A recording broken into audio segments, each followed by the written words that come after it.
All right, hello, welcome. Welcome back to the stream, everyone. We've got some IPL 500 action coming up for you in just a moment's time. We've got the semifinals going up in just a brief second. Of course, my name's Silent. I'm going to be your one-man show here for the semifinals, but then afterwards, once we get into the grand finals, I'm going to be hopping on over to the Illuvium channel, hopping in with Caveman and with Paz for some awesome grand finals action and see the finale here of our IPL 500. To what has been so far a rather incredible first season here in the Illuvium Pro League. Very quickly, I'm going to be going over where we kind of stand so far as we get into the semifinal. Of course, Silent, you're saying semifinals on a Sunday. Isn't that normally the only for the grand finals? In most instances so far this season, yes, but there's a couple of interesting little hiccups that happened to kind of delay the tournament a little bit, but it now allowed us to push semifinals here to today, and it seems like all things are running smoothly now. So took a couple unfortunate technical difficulties, but we're back up, we're running, we're good, and all is well moving forward. Hopping on over to the current standings in just a second here. I'm going to take a look and see where we stand in terms of results. Who do we have left in this tournament? Anybody surprisingly absent? Definitely a possibility as well. Let's not waste any time because these matches, the first matches, are just kind of getting started here. So I don't want to take too long doing the introductions. Hopping on over, let's make sure I'm not going in the Shadow Realm. There we go, perfect. So, this is some of the matches that did happen yesterday, the round of 64. The big crazy one here for me, at least personally, is that first off, Lobby 1 in the round of 64. This was straight up a lobby of death. We had Slicks, Slooper, Maru, Not Complain, Selfless. That's 6 players that on majority of instances would find their way into a semifinal at the bare minimum. And then Exist and JB, they've both been in the, or Exist at least has been in the IPL main event a couple of times. Unfortunately going to fall here as well. JB making it in here was the little bit of the underdog, but it was awesome to see them there. I hope they keep pushing. That was a great run. And then Jim Rat, who is new to me at least, I've seen them maybe once or twice on stream throughout the week when I was playing live for yous. But they've made it into the next round. It's the round of 32, your quarterfinals. But Not Complain not making it and Selfless not making it. Those were 2 heavy hitters that just did not make it past the first round, so that's definitely unusual. Then for the other side here, for Lobby 2, I'm a Fishy. Fair enough, leading the charge alongside Fox Spirit and Hollow Hype. All rather, I guess, predictable of sorts, but again, rather deadly lobby. Clemson with the absolute upset over Web3 Gaming and Fury Hype, your IPL 1000 winner from last week, did not make it out of the round of 64. Absolutely crazy to see alongside Potato Hype and DMTG Hype. Lots of hype in that lobby, all knocking each other out. Lobby 3, Zico Perico and Lynx are going to lead the charge alongside a name I haven't seen in a little while. Squawk has made it into the round of 32, followed up by Style. Barely missing out is going to be one of our finalists from last week, Orc 1, Character Hype, Shirk, and Honir. Holy OLA, that is a loaded lobby there on number 4 in our round of 64 with Ole, Nariba, Gazera, Hiroku, and Frodo all making it on through, knocking out Balance, Winnie Monarch, Insom, and Gabba. Lobby 5, let's see, we have Unhappy leading that lobby alongside their teammate Subek, with Kirizen Hype and Luke Keats from Team Sura. So 3 Suras coming out of this one. The only one who unfortunately couldn't make it was Borges, and then Thanatos, McCrowan, and Void gonna fall in this one. Lobby 6, Declan alongside Alnert, Moo, and Carl leading the charge there with Jim Phoenix, AI Blaze, Ole Haas, and Detective Alané falling short. Then, of course, going into next one. 'Tis the season. Sorry about that. But going into Lobby 7, Alan Karikoff is going to lead the charge here in this lobby. I was trying to see the tag. I believe they're a guildie. That's not going to let me see, eh? Then Pretty Sturtner from Guild going to lead the charge alongside Drudo, Fancy Pants, and Jari, with Sota, Sandi, Stars Atlas, and Axel falling short. And the last lobby here for our round of 64 is Luix from Guild, Narkesh, CFGD, and LMNKO. Not making it in this instance is Patch Tourist, Jonah Kino, Ramone, and Adart. Now the quarterfinals, that kind of leads us to what we're looking at here today. In Lobby 1, we're going to see Ole Nariba, Hollow Hype, Lynx PQP, and Jimrat making the upset here over Moo, in my opinion here, as Moo, Luix, Lukitz, and Judo are all going to end up falling. Some upsets here, though, in Lobby 2 as well, because Squawk and Unhappy both sneaking on in here. Or not sneaking on in, Squawk won the damn lobby, just leading the charge by 3 points over Narkesh, Fancy Pants, and then Unhappy. And this knocks out 2, maybe 3 even, like fan favorites, but nothing against Clemson, they're still new to me. But Clemson, Slicks Hype, Ole Gazera, and Carl from Team Phantom are all going to end up falling. Lobby 3 is probably as to the book in theory as you would expect. But I mean, I guess for 1 and 2, everything else was still up for grabs. But I'm a Fishy and Slooper leading the charge there, fair enough. But Subek from Sura is going to end up getting the 3rd slot, and then Hiroku from OLA is going to end up making it there, barely getting the tiebreakers. That's a 3-way tiebreaker there for a transfer spot. Definitely a heartbreaker there for Jari, barely going to be on the outside looking in here, as Style Hype and Declan and CFGD will also end up falling.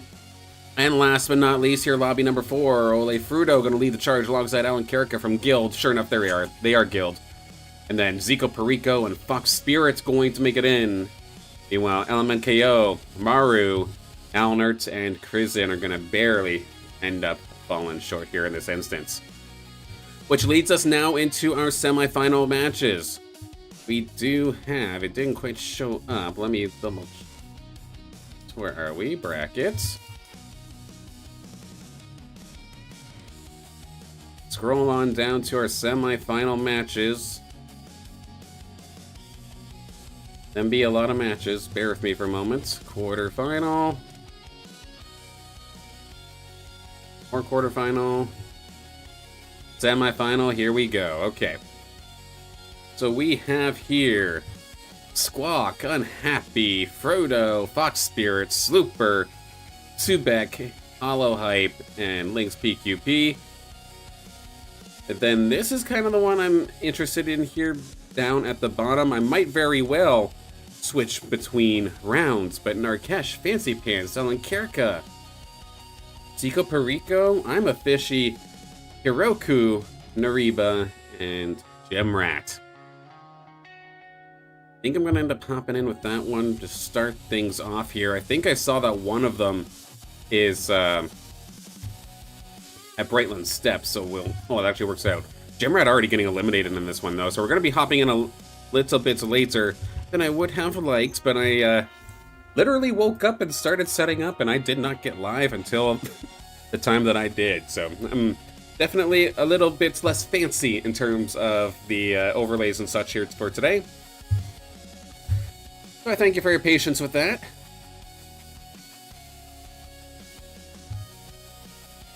That will kill the music because we are going to be getting into this one and getting into this one very, very quickly. Pretty much right off the rip. We are in round 20, so this is fair enough. This is when eliminations really start to kind of cook on in here. And let's get into it. Quickly, first thing to note, of course, we are on Crimson Waste in this instance. We do have Hiroku actually on the verge of elimination with Narkesh. We do have, let's take a look and see if they're running 8 Water Steam alongside Bulwark Harbinger.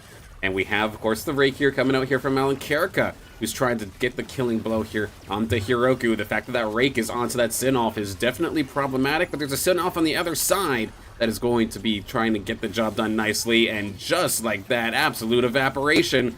But there is still a few green members left, but nope, that's where the Ranger comes in handy. Big win there for Alan Karika, guys. That's going to knock out Hiroku. Narkesh also ended up falling, so We are down to our top 5 already here. These are best of 3s, so I know we're kind of late here in game number 1, but we will get everything from game 2 and 3. And let's take a look. While we're at the draft deck, we do see a couple of juicy alluvials, of course, a couple of your 5s on the board. Also want to take a look at and see maybe what everybody was playing here. It looks like some sort of Toxic Invoker comp coming out here from Narcash. We're not going to be able to see what Jimra did because, unfortunately, got into the game a little bit too late. But the Toxic Invoker coming out here from Narcash did not work this time. Hiroku looking like a tanky composition built alongside the Sinolf and the Kiriox carries. Didn't quite work out. Alan Kerka's got steam going on. We have fighters coming on through here. We're not even truly fighters, though. From Zico Perico. I'm a Fishy has the rogues going on. Not the rogue revenants, but rather different style of rogue. Kind of centered a little bit more onto Malura. It is still rogue Vanguard, but it's just the Earth variant. Interesting. And Fancy Pants, we do see, has that Virtuous Emberlings. Hello, beautiful. There you are. As if that tanky squad was hard to kill already. Now you've got a big old crazy healer on top of that. Looking like it is actually a Riptorus that's shown as the carry right now. I'm surprised Fancy Pants is hanging on so long given this team. But of course, they're still building in this instance. Neriba, though, they are looking pretty. This is exactly the kind of composition that we're looking for here and what's been so meta so far in this current patch. As we are going to see Alan Kerika, they're the lowest one here. I mean, they've got the 8 water. If anything, if there's hyper, if there's super effectiveness, this should be a strong team to do, or a strong team to use. But you are going up against this nasty, nasty Scoriox here on the side of Nariba. And then procced Inferno extremely quickly. We'll have to see. Arctae's going to get out of dodge nice and quickly. Drop that carpet bomb right on top of some of the tanky members here on Alan Kerika's side. The Sinolf Beam does some decent damage, but I don't think it's going to be enough to even touch this Scoriox until just now. But at this point, it doesn't even matter. There's just too many bodies. Alan Kerika is going to take a major hit, but not enough for elimination. They will hang on for just a little bit longer. Let's hop on over to Fancy Pants and see how they're holding up. It looks like their squad is going to hold the line. It's just a matter of dealing with that targetable onto that Burnite and this menacing Little Ranger. And they will end up doing the damage there. So Zico Perico and Alan Kerika, they actually get to play each other right here. Right now, this will be an elimination, no matter what here, especially on Crimson Wastes. Take a look at these compositions one more time here. Of course, we were talking about the water comp here with the Steam and Toxic. But unfortunately here for Alan Kerika, they've not found themselves a fully evolved carry. Meanwhile, here on the other side, here for Zico Perico, they have the Mamu. It is here, it is ready to rock, fully loaded, or not fully loaded, but fully evolved Mammoth alongside the Octeus for a ton of damage in the backline with a bunch of fighters on top of this. Fighter, Templar, Scion, and then Water, Scion, Invoker coming out here for Alan Kerika. Let's see how much can this Mammoth hold the line. The 2 rakes now diving on through. It's definitely painful here for Alan Kerika to be so close but not be able to get the job done. That Sinolf there for Alan Kerika just got popped as well. And I am seeing a lot of red health bars and not a lot of green. This means this one's going to be gone for Alan Kerika. They will end up falling. Zico Perico going to hold the line. I'm a Fishy up against the Ghost is going to be able to take care of it, it looks like. Actually, this is kind of close. I'm not going to cut him out, but with the Mammoth ending up falling, I'm a Fishy is going to be just fine. So Zico Perico versus Fancy Pants is the next one I'm going to be paying attention for. Possible elimination here again here for Zico Perico. If it's a bad enough loss here for Fancy Pants, it could be curtains for them as well. Their composition this time is more so based around Toxic with Nature. A handful of Toxic so far here in this tournament or in this game alone. Curious if that's going to be a pattern we're going to see. Of course, Toxic Aegis has been on the top 5 most used teams for the last little while. But I'm not sure if that'll keep on going. But so far, it's kind of looking like it. Let's see how it goes versus Zico Perico. The 6 air with Tempest. Dust as well for a bunch of interference. and I do not see any form of true sight or clumsy to be inflicted onto any of these alluvials, so this is exactly what the air compositions want to see, because then they're going to have free reign to just constantly be dodging as best as possible.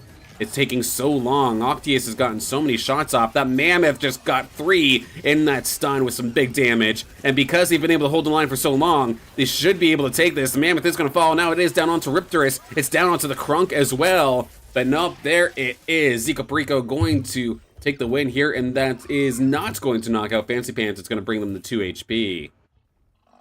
But Fancy Pants now has to go up against the lobby leader in this one. I'm officially sitting here at the top of the board with 38 currently with the Rogue, or not Rogue Revenant. That's just installed from my brain, I guess, from patch 1.12. But no, this is Rogue Vanguard, and it's not even Verdant Vanguard like I was saying earlier. This is Bloom. So, interesting switch up here of play styles, but one thing that does not change is the fact that this Penguin is going to be a menace. It does have the old Fate Sealer to allow for Clumsy if they do end up finding air teams. That should not necessarily matter here into this battle here versus Fancy Pants.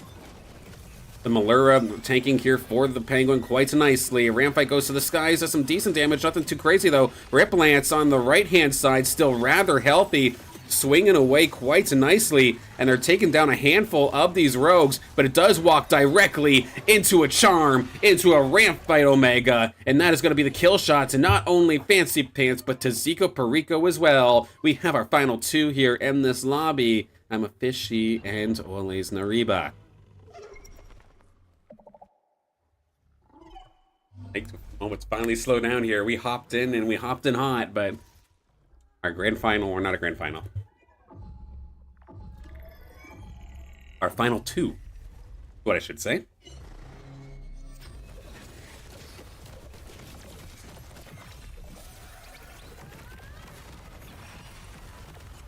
And of course, while I'm doing this commentary, of course, whether it be Twitch, YouTube, or X, I have the chats open, and I'll gladly answer any questions or chat with you, make any sort of comments as we're going along. Of course, not mandatory by any means. You just want to sit and chill, by all means. I'm just happy that you're here. So, thank you. Alright, 38 health compared to 23. I think Nariba does have enough to where even if they lose badly, or they'd have to lose extremely badly, to be eliminated in this one. But this is interesting. We do have a little bit of the mix, of course, the Rogue Vanguard coming here from I'm a Fishy.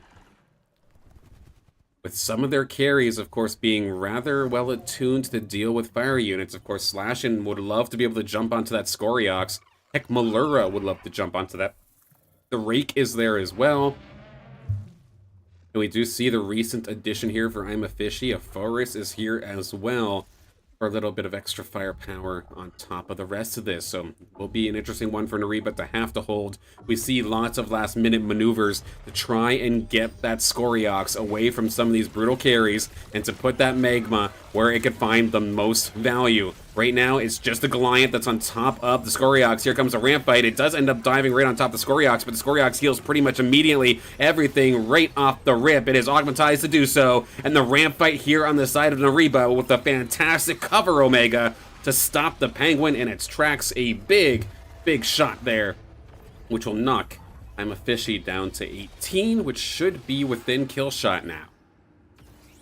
So I'm a Fishy needs something quick, some sort of quick answer. Try and get themselves into this. They're going to end up picking up an Empath imprint alongside the Heady. They're even going to pick up the Penguin, and then I'm assuming more so for the health augment that it was attached to. But let's take a look one more time. See maybe if there's any sort of changes in this instance here, because at least I'm a Fishy does have the old Fate Sealer, or what's the Disruptive Force Reactor onto the Penguin, so no matter what, the big carry is going to be able to hit these air units without question.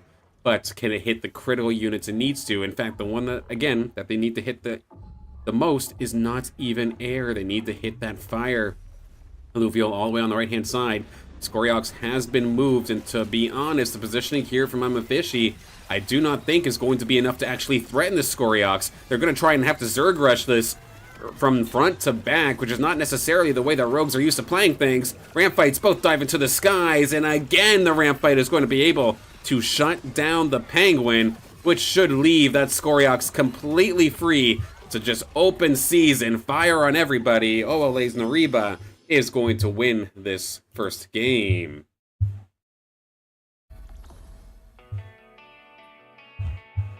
Now, in an effort to try and maximize coverage, we're going to hop into the other one because the other game was actually Brightland Steps. Which means it's still, like, got halfway to go, so we're all right.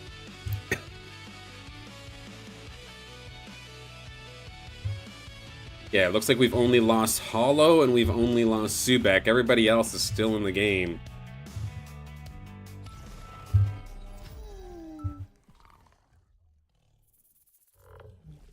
Alright, let's see how things are going in this sense here. Fruto. Battles are in progress, it looks like. Okay, that's why it's frozen. We'll hop in with the next round here. But as of this instance, we do have Lynx PQP leading this lobby in a rather convincing fashion. 103 so far here for Lynx. Slooper in second with 37. That is an incredible difference in health. Squawk then in third with 28. Fox Spirit 21. Unhappy from Team Sura with 8. And then Fruto actually did just either disconnect. I think they might have disconnected. So they will probably be falling here in 6th.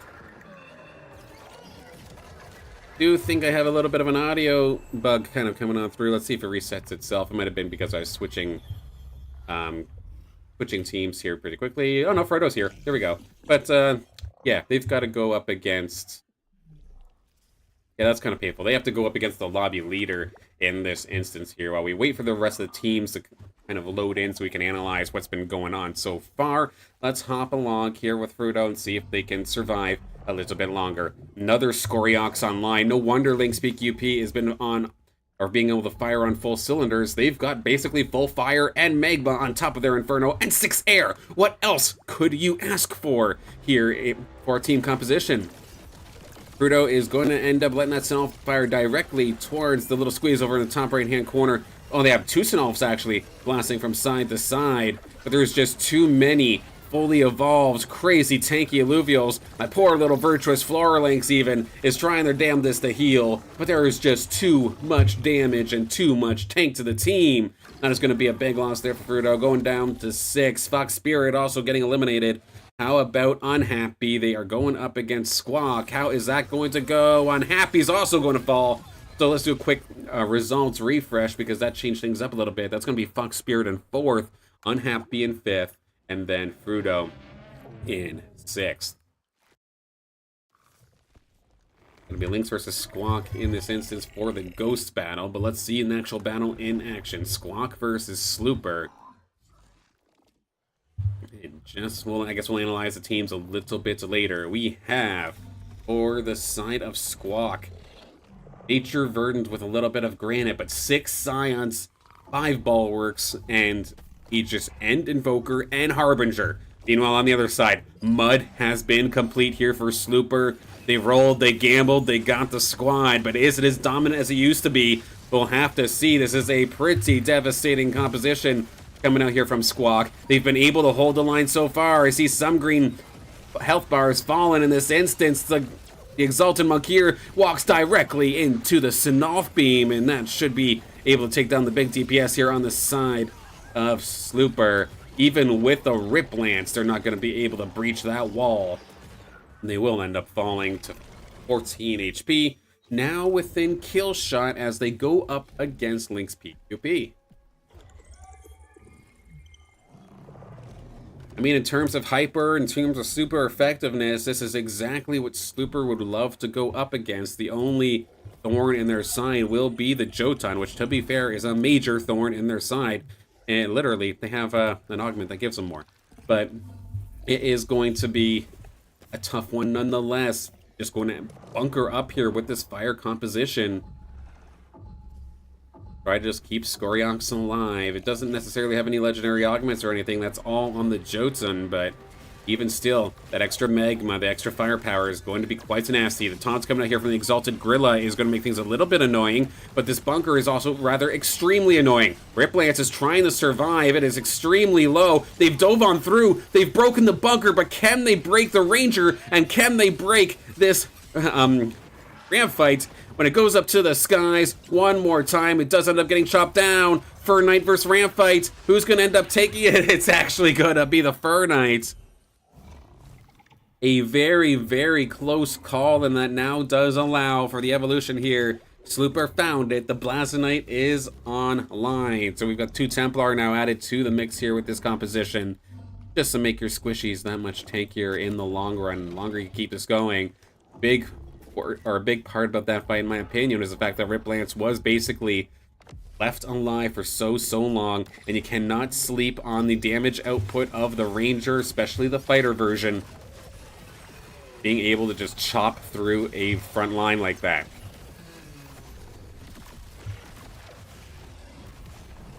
With Squawk and Slooper both within kill shot, this lobby could very well end up finishing in a flash. Do my best to catch everything that we can here.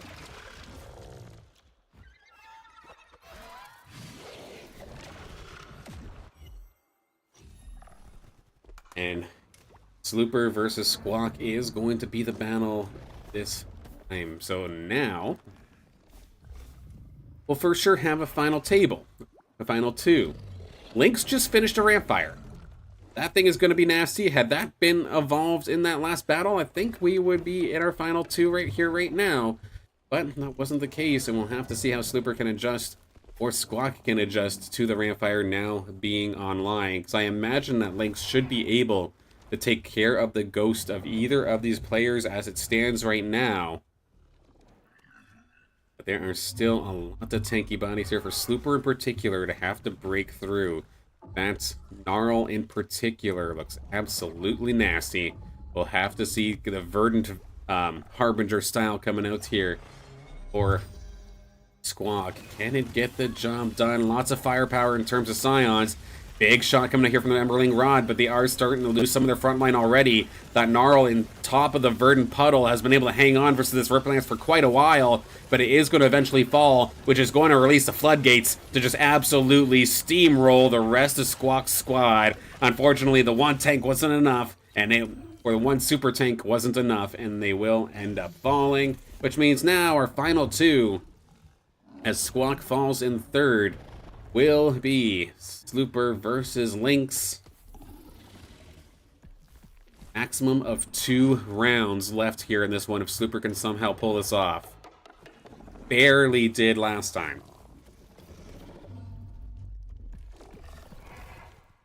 Got the skin of the tip of the feather of their Blazonite, barely getting it. It's in a good position as of this moment to get some solid AoE damage onto that corner, but they do have to deal now with this Monarch, and it's actually pinning the Blazonite to the point where it isn't going to be able to fire until the Monarch is already flying away. Rampfire is going to end up going down. The Blazonite basically did nothing. Big damage across the board here from Lynx. What a play.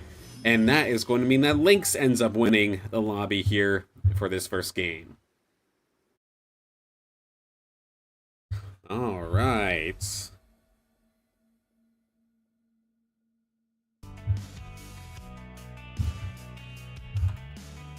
See if we can get some results here in just time.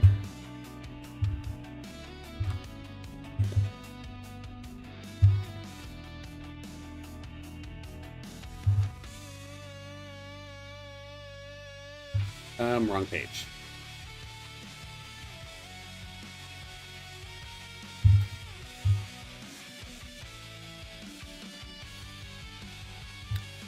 All right, so yeah, the recap kind of what we've been seeing so far here into this one.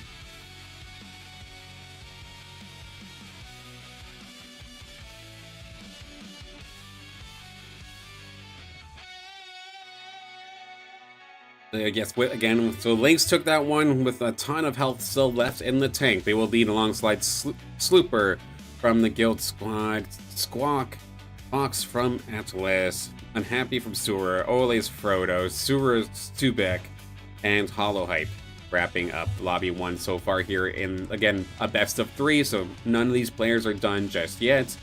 Meanwhile, lobby 2, the one that we could just first kind of started off with, that's going to be Olena Reba, followed up by I'm a Fishy from Team Hype, Zika Brico, Fancy Pants from Team Atlas, Alan Kirika from the Guild Squad, Kirioku from OLA, Narkesh and Gemrat to follow up the rest of that. Just now a matter of waiting for the next game. So we're all caught up now. We'll be able to catch it pretty much as soon as it starts. Optimally, we'll have one game being on either Crimson Wastes or Brightland Steps, which would allow me to kind of bounce between the two. Go with a quicker game and then finish off with the long one afterwards. In a perfect world, we'll see if that ends up happening.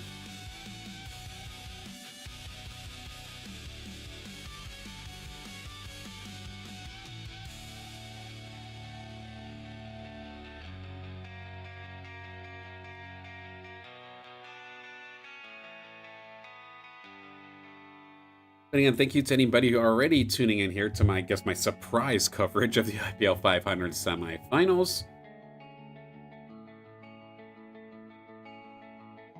I definitely could have prepped a little bit more, giving everybody a little bit more of a heads up.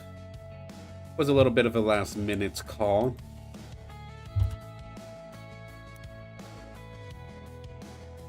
Next week for the 1000, we'll see. Try and get planned a little bit more ahead of time.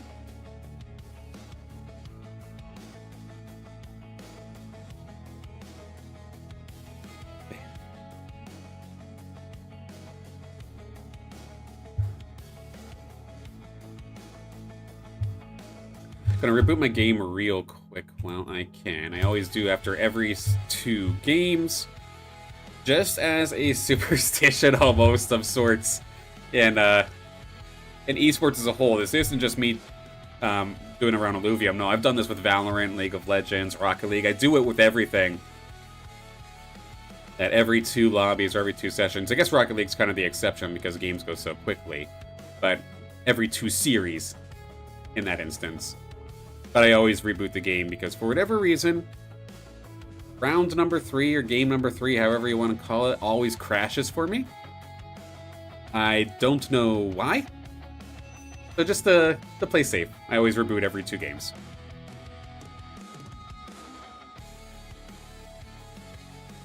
And of course, a reminder to everybody, because I'm just covering the semifinals right here on my channel, but then a little bit later, when the Grand Finals roll around, I will be hopping on to the Illuvium stream for their Grand Finals coverage. So the entire tournament run won't be on my channel. When the time comes, I will try to rages over for the platforms that have rating available to it. So Twitch, I can rages over to Illuvium, no problem. But for YouTube and X, there'll be other channels you'll need to go find.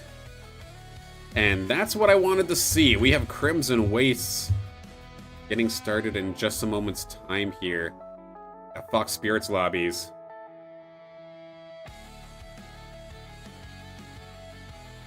Well, thank you, Kirito. Yeah, I definitely I'm happy to as well, and thank you for joining. I hope your overworld runs go well for you. And congrats on qualifying for the main event as well, if I recall correctly. Good to see, good to see.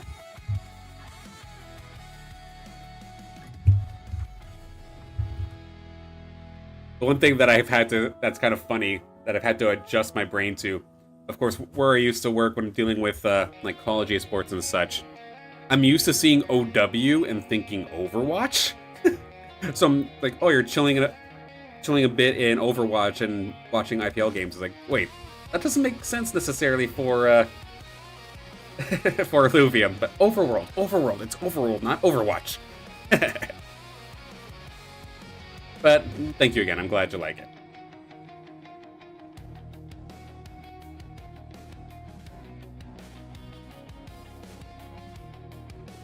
Alright. So with that lobby being up and running, let me copy that one more time here. And it's the same Crimson Waste as the last one, so it's damage based off of interest.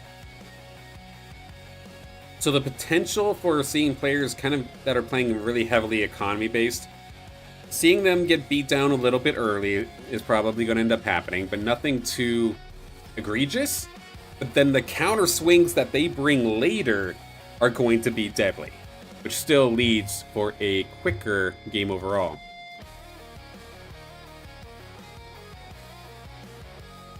Hey, there are plenty of people and plenty of players, just remember, that would kill to even just qualify. So it already says a ton about you that you've made it into qualify, and this is all experience. You're gaining experience, and Kirito, keep going. It's just a matter of time, man. It's just a matter of time. Halcyon C looks like is the other one for, or the game for the other lobbies, so not going to be blessed with a super big difference between the games. But as you can hear, we're into the swing of things. Hop on over. Voila. We're going to actually get into this one just as weapons have spawned. So let's take a look and see from the top the true story of these teams about to be in motion. And let's, holy gosh, we got, okay.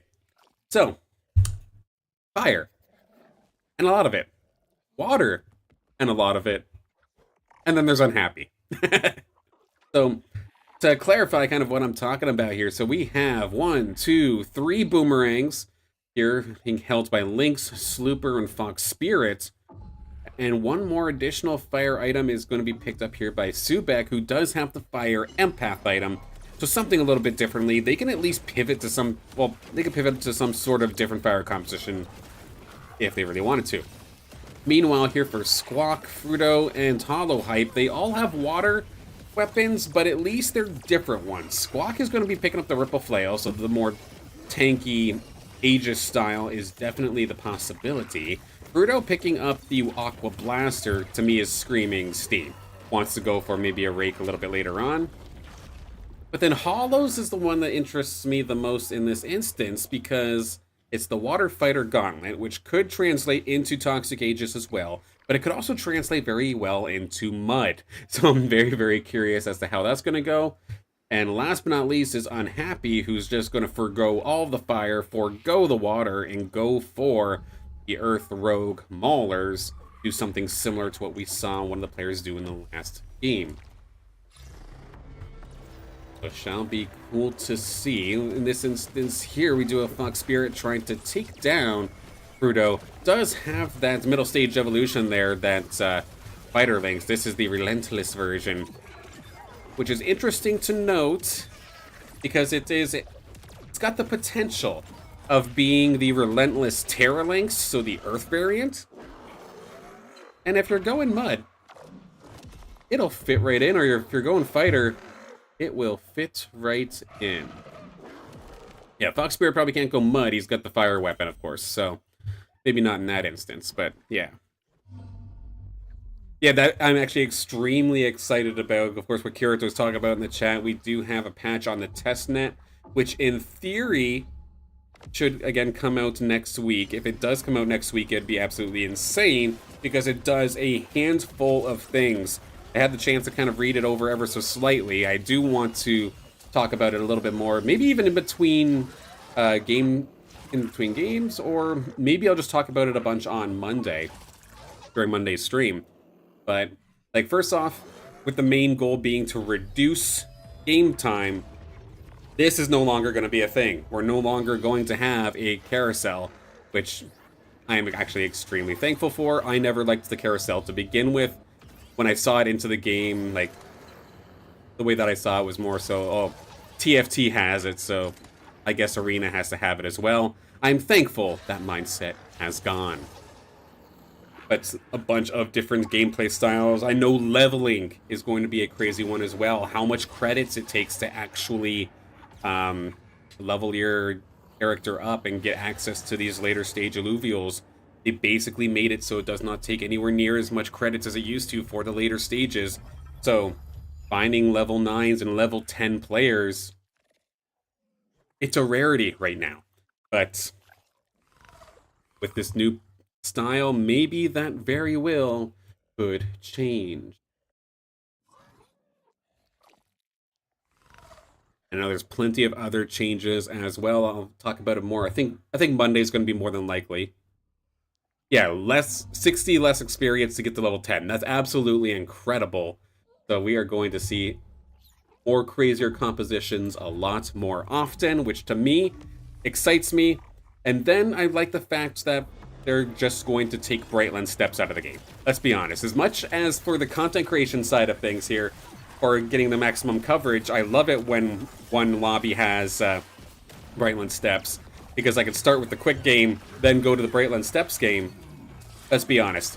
It was unfortunate because for the IPL sit and goes, if you got, I think it was, if you got 2 or 3 games of Brightland steps, you can actually get stuck playing one less game in the sit and goes. Compared to the average player, which could, even if you do extremely well, could actually stop you from qualifying. So just based off of fairness and balance, that was probably a necessary thing to go away. And then the added additional thing of trying to reduce game time on average is probably fair enough as well. But taking a look at Subek here, it's one of these players I don't get to see in the IPL semifinals too often. Good to see them. They're having a little bit of a hard time in this so far, but trying to hold their own against the winner of the last game here, Lynx PQP. They do have the ace loaded up with damage, as well as the emergency button, the old Ion Shard, the phase breaker, as they call it now. So they have to deal with the ace on the other side that has all the sustain it could possibly want. It's got a little bit of shield onto that Omega augment, and then, of course, the old Mendo skeleton, the restorating impact reactor, being able to heal upon elimination and get tankier on top of that. Well, that is just brutal. Gonna then through the field this here with Hollow. How are they holding up right now? They've got Berserker online from their Ranger, but they don't necessarily have somebody really ready to use it. And right now, there is not really what seems like a clear direction as to where their composition is going. So a little bit scary here for Hollow. And then, like you said there in chat as well, one of the changes coming on through is that we are going to be able to exactly see how much credits each player has, not just on the observer side of things. The players can see it too. So I know, of course, the equivalent is TFT, where you have those little dots that would kind of show up along the side of the battle board, which can represent 10 credits. But no, we are just going to make it clear cut, or rather, they're going to make it clear cut. I say we, but I'm not on the development team or internal in Illuvium, so what am I talking about? But no, they're going to make it just completely clear cut. When I hit tab and pop open here, the credits will show up all along the right-hand side, and it will be beautiful. And then localization, of course, is an absolute critical thing that we're going to, that the game is going to end up needing. And every little bit is a step towards the right direction, it looks like, and I'm very, very excited. Subek and Unhappy going to be leading or competing in this battle here, this time by 4 fires, 3 airs here already on the side of Subek. Once again, seeing that ace dive on through. The race to try and get Inferno seems to be real here between a lot of these players, given how many people are using fire. And somebody is going to end up getting kind of shot in the foot, and as of right now, it does look like it's going to be Subek. The little Revo that could is going to try it. Might take down the Winx, but I mean, it still has a Lynx, a Ranger, and a Lura right in their face. That's not going to go in their favor whatsoever. NPC round up this time. Let's take a look around the field and see how our team compositions are going. Starting from the top, Fox Spirit won the race to Inferno, and they've already got the Arctase. I just realized I've been spelling Arctase wrong the entire time with a lot of my videos. Whoopsie. Does have a foe as well, so they've got Arctase and a bunch of fighters. So, Rush Inferno with fighters. Interesting. Squawk, on the other hand, is going to be here in seconds. They do have the tank line of their water team complete, having, of course, the Ranger, now an Axon, as well as the Caradulo. A couple of augments to help buff up their Greater Monk here, that I imagine can be transferred over to, say, another fighter sometime down the road. Let's say if a Riptor or Riptorus starts to make its face known. Frodo also having a water squad, but does have the Tianti for the little bit of Scion firepower. Slooper is one that I'm watching currently, who's completely bypassed the Inferno side of the composition and might be rushing Magma, it looks like, because I see the Flare, I see the Scoriox, but I see, or not the Scoriox, I see the Furiox. And going up against Lynx PQP, who again does have a couple of these similar units, but does not have the Inferno active. What they have instead is at least 7 fire. So that one extra unit to be able to really hit the extra firepower. Here comes a little ramp feed to this guys, takes away the shield from the Ranger. With a good carpet bomb coming out here from Slooper's Ace, going to help shred this center line. And with the Railu leading the charge with the Furiox, that one was absolutely brutal stuff. Coming out here from Slooper. Taking them down rather quickly.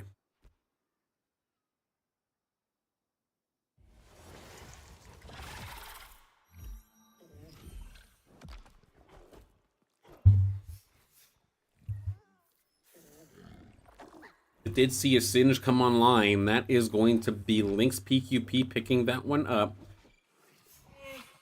Where are the rest of the aces? So, okay, it's actually for Subek. They do end up finding it.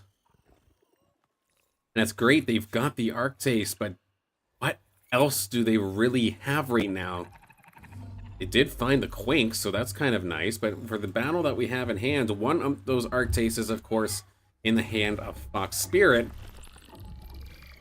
And I like what they've done as well based off of augmentation. They do have this Arctase with the 2 tessellating Omega reactors, this allowing the Arctase, which usually has to wind up a little bit before casting its first volley, and really delaying the Inferno from coming out.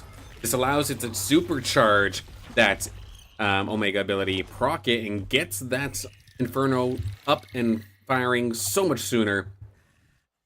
And it was a very, very good choice. So by switching, as I went to the inadvertently went to the draft deck, I am going to end up breaking the game. So I'm going to quickly rejoin right here in just a moment.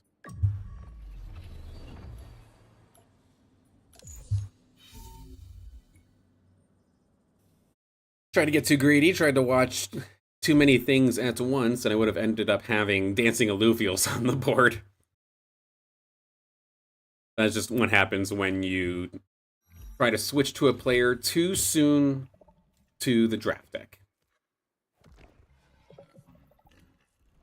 It'll take a moment for us to load everything on up here. So let's see what the leader's up to once again. Fox Spirit going up against Frodo, who does have a Riptor as a little bit of extra damage, but who's really the carry in this instance? Augmentation-wise, it's not very clear. It's all given to the tanks right now, so a little bit strange, but I'm curious to see how it will work. Lots of last-minute maneuvers, and sure enough, they did actually move a bunch of these augments over to that Rake, so sure enough, Frodo going for the Rake style, but the Rake took a massive shot there from that Relentless Lynx. With that, though, it does have the one augment that gives it Omega power over time, as well as some Omnivamp, so it stayed alive for quite a while. But in this instance, the Relentless Lynx alongside the Arctase and the Litopyrian Ranger from the corner shooting on fourth. Fox Spirit looking like they're in a fantastic position so far here in this Crimson Waste Game 2. Next, we're going to go down to Subek. They are within kill shot, and they unfortunately have to go up against the lobby leader. Of course, again, being Fox Spirit. So they rushed super hard to get the Arctase. They found it. They have the Inferno and 6 air, which to be fair is pretty cool, but with all these players going for fire, that is a dangerous game to play. Gonna have basically super effective damage coming towards you at pretty much all times, so I'm very curious if they can hold the line here versus Fox Spirit, trading carpet bombs, but of course Fox Spirit's coming out a little bit quicker. Those extra couple of seconds might have been enough to kind of sway the battle. Subek not going down just yet, but that was a major hit, and now they're for sure within kill shot. Even the little Ramphians, wow, so many units got away with 1 HP in that battle. And it's little things like those where getting your Inferno to proc just that much faster could have been the difference maker. The game of inches sometimes. Inches and millimeters.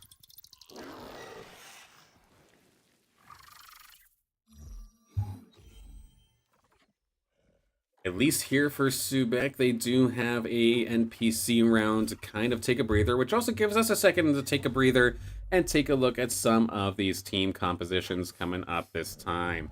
Squawk did successfully get the Toxic Aegis online. The big thing, though, is that they're going to need Rip Lance to truly let this composition shine. And right now, Fruto is holding some of the Riptors with the Rip Lance of, or not the Rip Lance, but with the Riptoris of their own, so not going to be able to get it uncontested. And with Fruto, to be fair, doing rather well. Not necessarily relying on the Riptors to be their main carry, that's what they have the Rake for, but it still fits in with the team quite nicely. So Fruto's doing good. 50 HP right now is going to mean that Squawk and them are going to be basically on the same page, and by the time that all of those Riptors are on the board, one of them, or if both of them, may not already be on the borderline of elimination.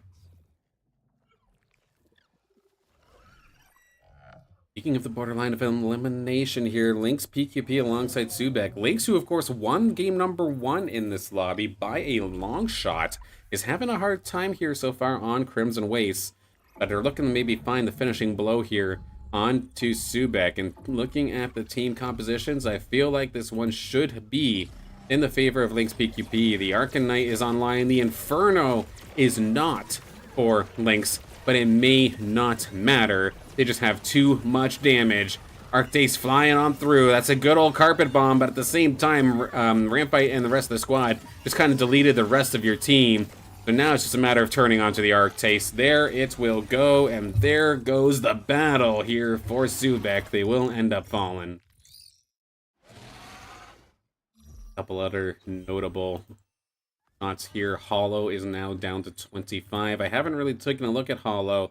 Let's take a look and see what they're rocking. The Arcanite Inferno is online, but it is not necessarily completed because I see what they're doing. I mean, if they can live to the late game, this would be amazing. Of course, Arcanite is not just known here for Furiox. This is the one we see the most often, but one thing is, of course, Phosphorus. If you get that fully evolved Tier 5 fighter, that bird is also Arcanite, and it can help you shred those water teams that are trying to counteract you, but you have to live to be able to tell a tale about it.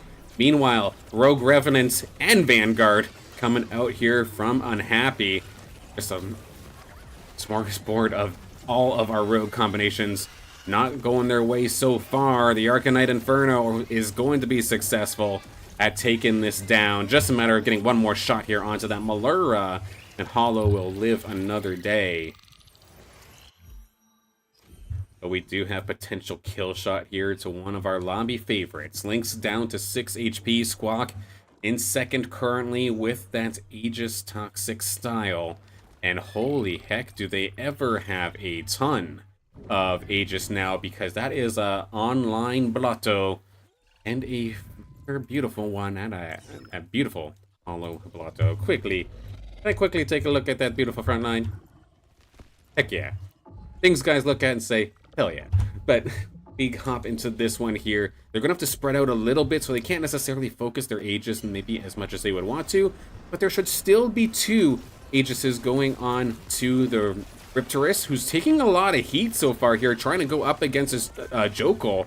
Is going to survive, but it's not going to survive versus the Arctase. So the big carry down is there just enough bodies and enough sustain here on the side of Squawk to get the job done. So far, it looks like that Furiox is shooting as best as it can, but it is not enough to get the job done. Lynx went from 1st in last game to 7th in this one. Now be eliminated. Hollow, the next on the chopping block alongside Slooper. These fires, they're all taking each other out. And this is just going to make a Kingmaker, and the King in this instance is going to be Fox Spirit. They still have so much health available. Like, their team is still rather well-rounded. Even without being able to get some of these. I'm going to take a look at Slooper, because I have faith here that Hollow's going to be able to pull it off. I feel like they had the... found the alluvials that they were looking for to get this job done. Let's hope I don't commentator's curse him here, as we do see Slooper hanging on. Again, very similar to what we just saw with Lynx, just got the Furiox and the Ranger trying to shoot from afar to get the job done. But again, this composition here from Squawk is just doing such a fantastic job sustaining and able to hold the line once again here versus this Fire team. That is the 2nd takedown in a row here for Squawk. Big double kill coming out here from Squawk, taking down 2 fires in a row.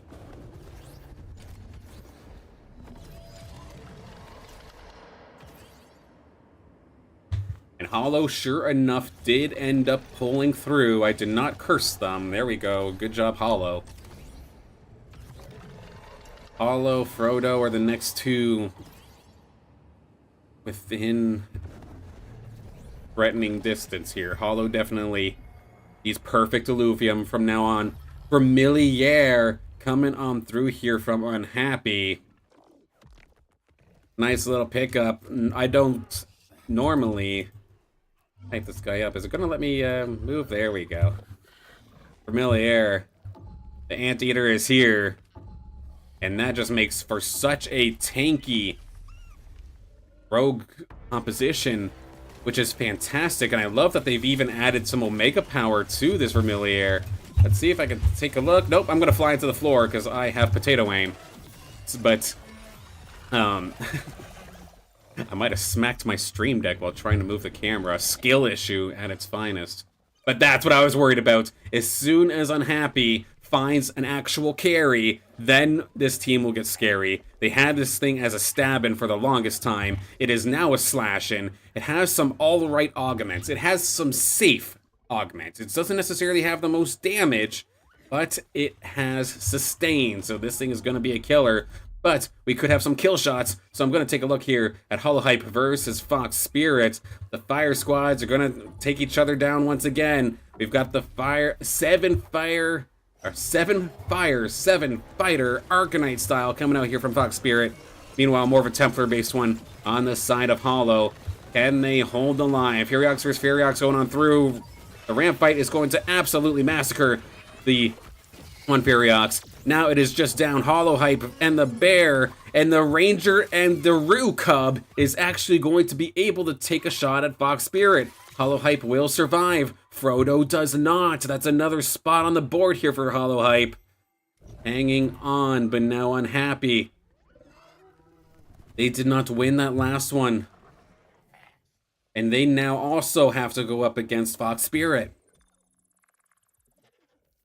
I want to see Unhappy's squad in action. I don't think I've really had the opportunity to do so yet. So let's see this one. Rogue Revenant Vanguard. With a bunch of dust on top of it, with the Slash-In being the main carry, but they've got the 2 big tanks of the Malura and the Vermiliere. Can it get the job done versus this squad that we're kind of getting so well known and so used to seeing? The 7 Fire Inferno style with Fighters and Arcanite. And Fox Spirit find a kill shot here onto Unhappy. They have a level advantage, so it's one extra alluvial on the board. Can the slash-in make up for that extra alluvial? I mean, they immediately took down that Greater Monkir, so that's a fantastic start. But the Arcta's fully loaded up on those Omega Power Augments. Just being able to charge up their power so fast is going to be pretty crazy. Untargetable coming out here from the ramp fight. Can it find a way to fire off one or more Omega? The Penguin says no, and this will mean that Unhappy is going to survive one more round at least. How about Hollow? Hollow did not, so that is going to be Hollow falling in fourth. Means we now have Squawk leading the charge with 69, Fox Spirit with 43, and then Unhappy with 7. Has to go up against the Ghost in this instance. Try to flip over to it as it happens, because right now it's going to be a little bit glitched out. But for the meantime, this is our battle of our two top players. Squawk was successful at not only finding a Exalted Monkir, but a Rip Lance as well. This is basically exactly what you want to see. The best case scenario. This is Disneyland for a Toxic Aegis player, and it's showing dividends right now. That wasn't even close. That was absolute destruction. On the side here for Unhappy, they do not have an easy time with this. It is down to the Malura, Ranger, and Penguin, and they are actually going to be able to stop this squad from Squawk. So Unhappy, they're not done, but now you're not up against the Ghost anymore. Squawk can position around you. Can you survive? The Rogue, Revenant, Vanguards. The melting pot of everything that is Rogue. So far, so good here. I like the idea. Since Rogue Revenant got nerfed long ago, the Anteater has kind of become... Or I've become more accustomed and started liking this thing a little bit more since it's not as crazy as it used to be. But I'd love to see it get an absolute crazy shot here with an Omega. Can it get the damage done? It actually takes down the Archelion, so the big healer is gone. Can they then turn onto the Rip Lance? Penguin is now onto the Blotto, so it's going to be able to take down one of the big tanks. Rip Lance is gone. The damage is gone. Squawk is actually falling. A squad that looks so dominant versus Fox Spirit is actually getting massacred by the hands of Unhappy. Oh boy. We've got a fight on our hands. And thankfully we have just a brief moment to actually breathe. So the action is absolutely exciting. Once again, taking a look at the team compositions of this game so far. Fortunately here for Subek, they went for some... They rushed Inferno, but then went for Heavy Air. It did not quite work out for him this time. Lynx, of course, who won game number 1 in this lobby. Heavy fighter with Inferno, but again, all these Inferno players have been tripping up over each other and knocking each other out. That's what we saw with Lynx. That's what we saw with Slooper. What we saw with Hollow. And right now, Fox Spirit is the last of the Infernos. Because they've had to kind of stall out their economy for so long, trying to not trip over other players. That's kind of what kind of screwed them here. And then Fruto was the one going for a rake-based water composition. Did get taken down. Seer is here for Fox Spirit as they go up against Squawk. Is that enough of a tank line with the damage to get the job done? I mean, that alluvial that just popped up just a second ago might be the answer. So not only did they find the Seer up in the front line to help tank, but they have its best partner, its best friend and partner in crime. Scoriox is going to be here. It's got augments, including the Piercing Force Reactor that does % health damage, and you're dealing with a team of essentially full tanks. You are going to maximize on your value here, especially if you can get hyper going by first attacking the Snarl. This is going to be a tough one, that's for sure, as it's going to be a ramp fight to the skies. Archelion's still going to be living, but Rip Lance hasn't been touched so far. Now it's going up against the Scoriox, but it is kind of blocked. It's going to turn and burn onto the Arcte. Scoriox does end up going down, and even with the additional reinforcements that came on through, It is not going to be enough here for Fox Spirit. And then Unhappy was able to win one more time. We have ourselves our final table, our final two playing heads up.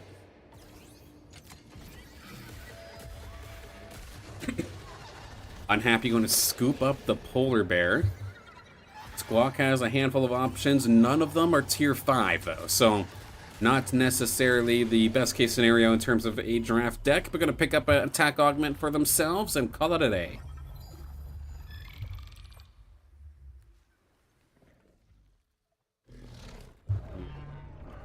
Swap this around. Squawk has the most health right now, so let's keep them in the green. Unhappy in the red, trying to make the underdog comeback, and that's kind of the beauty of the playstyle that they did pick here, specifically for Crimson Wastes. You take a lot of damage early and it hurts, it sucks, but you're trying to get yourself back up and ready. But when you start to make your return, when you start to find the alluvials that you need, if you still have some interest, you can make every win you get hurt like hell. And what kind of hurts right now here for Unhappy is the fact that its Malura isn't doing squat. It's stuck between its own Vermiliere and its Rampy. It is just sitting there menacingly, but not doing a damn thing. And with that, the rest of these alluvials here on the side of Squawk, they're starting to turn. They could focus the Penguin even. Can they burst it down before the untargetable? No, they will not. Malura finally gets involved, but the Penguin's already dead. The Malura sleeping on the job might have just lost Unhappy this game. And it's going to end up going all the way down to just Vermiliere. The slight misposition is going to cost Unhappy, and that means that Squawk is going to capitalize, takes down the Penguin, takes down the lobby here in game number 2. That's a heartbreaker there for Unhappy. I honestly thought they could have had the comeback, but Malura got stuck. That sucks. That's brutal. Definitely hate to see it, but sometimes it happens to the best of us. A game of inches, and sometimes those inches can get you stuck in places you don't want to be.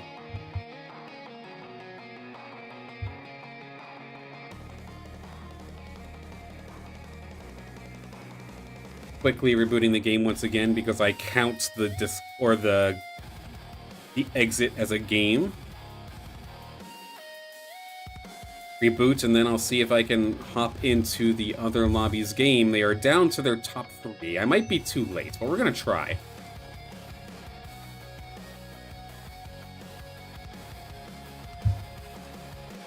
Solid shakeups here on both sides. Going into game number 3, I'm gonna have a hard time to pick which lobby I think to focus on.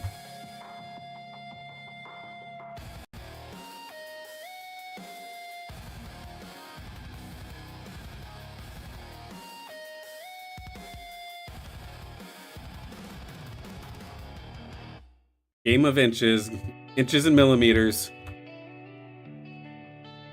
But that's one of the reasons why we love it. Sometimes it makes for some great moments. Sometimes it punishes you.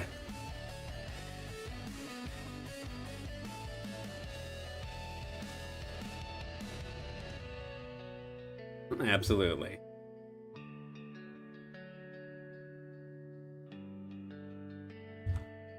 Just loading into this lobby. It's probably going to be just about on the verge of completed, but we're going to take a look. We're down here to our top 3. Let's see. I will send myself to the Shadow Realm and let's get into the game.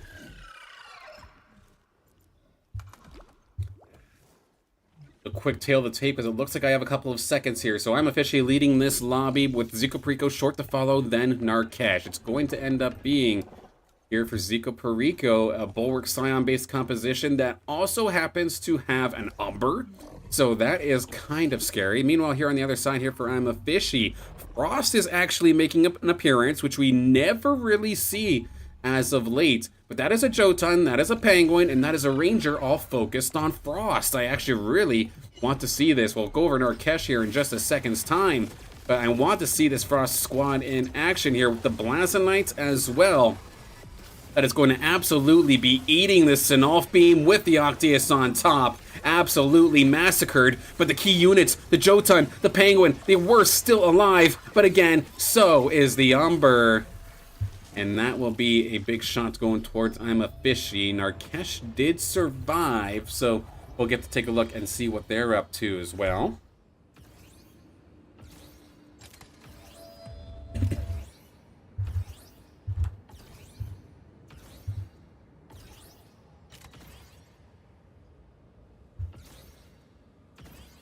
Quickly look and see now.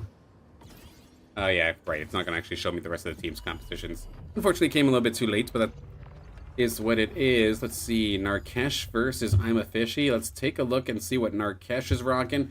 They have the Inferno this time by. We do have... Which weapon is that? It's kind of hiding. They have the Flame Warden staff, and they actually opted to then go for air. Once they've had that with the additional assistance of what looks like a Vermiliere, a Mamu, and then the Kukaraf as well. You're augmentized for damage. They even have the Octius, but they don't even necessarily have the augments for it. It's actually kind of acting more as a support, or also these two Arctaces to take to the skies and get the job done. But let's see, Narkesh with the fire. I'm a Fishy with the frost. Can they pull through here? Jotun in the middle, kind of taking a little bit of heat down to half. Riplance is onto the Kukaraf, gets stunned up, but while they're all focusing the Riplance, it is allowing for the Penguin to get on in and do some serious damage. Jotun hanging on, nearly going down, but now the Penguin is being focused. Jotun now does end up seeing the Penguin go down. Jotun versus 2 with the Inferno ticking, unless it can sustain itself, which so far, it's damn well trying. It's extremely close onto the Octius. AC 130 to the skies. Can it get the killing blow? It's actually the Jotun that gets the killing blow. Narkesh will fall in third. Which means, heads up, we have I'm a Fishy versus Seco Perico. Winner takes this game. Frost versus Water Toxic Steam. The big players to keep an eye on is, first off, does this Blazonite get blasted away by the Sinolf? Can this Jotun here, or the side of I'm a Fishy, hold the line with a Riplance, a Slash-In? They have plenty of carries, even a Forest. But it is all going to essentially be on that Sinolf and onto the Umber here for Seco Perico. Big stun onto the Umber, making this difficult. It's stunned. It's down. The Umber has been down. It is going to be pretty brutal. And now, with the big carry gone, that is just an absolute snowball. Frost is going to end up telling this lobby no chance in hell. They absolutely crushed that fight. And that is going to be the victory here for I'm a Fishy, playing an unconventional composition here, because we never see Frost. Beautiful.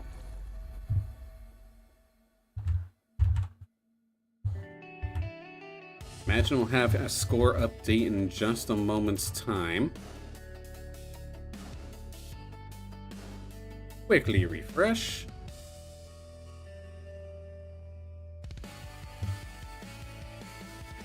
Hop on over.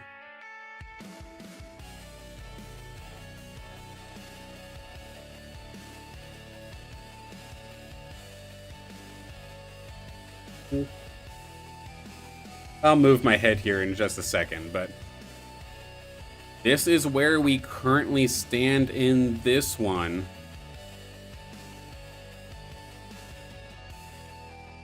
In Lobby 1, Squawk is leading the charge by 3 points, sitting pretty here up at the top. Unhappy, then Fox Spirit, tied, but are in the money in the transfer spot with second and third. Meanwhile, the next tiebreaker is actually between Lynx and Slooper.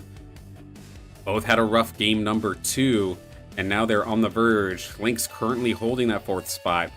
Crudo then from there down by 3 points, with Hollow Hype and Stubek probably too far gone in this one to make it on in. Lobby number 2 is going to be led by I'm a Fishy, followed up by Seco Perico, Oles Nariba, and then we have a tiebreaker again for the transfer spot, this time between Alan Kerka and Fancy Pants. both of these players trying to either find their first Grand Finals appearance or their first one in a long time. Early on in the season, we saw Fancy Pants quite often in Grand Finals. Heck, we would see Narkesh in Grand Finals quite often, but I feel like it's been a little while for the both of them now at this point. Alan Kerka looking for their first Grand Finals appearance. Same thing here with Hiroku and Gemrat, but I think at this point here, it might be a little bit too far gone here. It's not mathematically impossible here for Hiroku, I think. For Gemrat, it might be a little bit too far gone, but for Hiroku to get in there, they need to win the lobby and hope a lot of things really go their way. But we still have battles for these transfer spots on both sides. There is no clear-cut decision as to which lobby I want to choose. So I'm not sure. Bear for the win. Yes, you love to see it.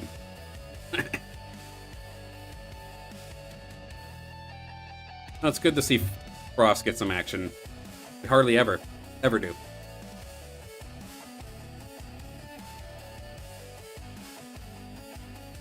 I mean, I get why. If you're trying to play a lot of air into the fire meta, it's kind of scary. Granted, at least most of your carries are water. Like Rip Lance, you're fine. Slashing, you're fine. It would just be Jotun that has a little bit of a hard time.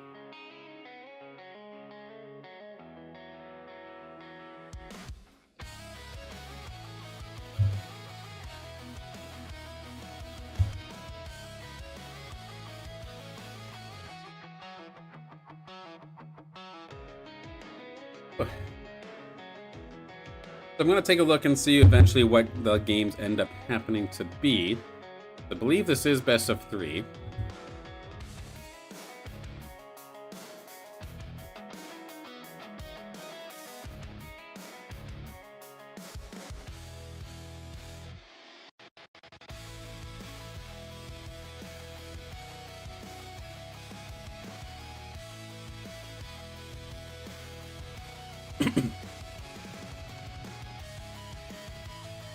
One thing that seems to be kind of interesting that we, or here, before I hop onto that, is 3 Frost new meta. It's something I would love to see people start trying. That's what I always get frustrated about. Again, here comes Silent bringing up StarCraft again.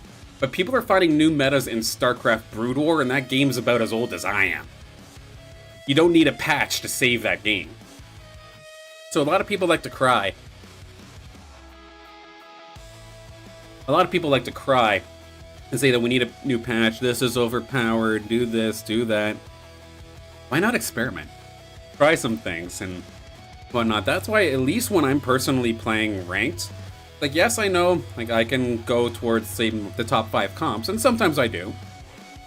But if I'm in a position that I can experiment with something, I will.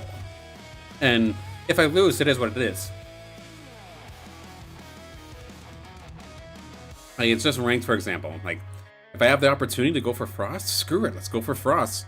One of the compositions that I've been personally loving, I love playing Shock Spore. But they both get evaporated by fire. So it's like, yes, that's a team composition that's possible. Is it necessarily good? No, but it's possible. And it's with these little things of experiments that make it fun for me. But you never know, you might just hit a gold mine. You might just find a diamond. And maybe Frost could be that diamond. I'm not going to say it's not, but I'm not going to be reckless and say that it's for sure 100% a must pick.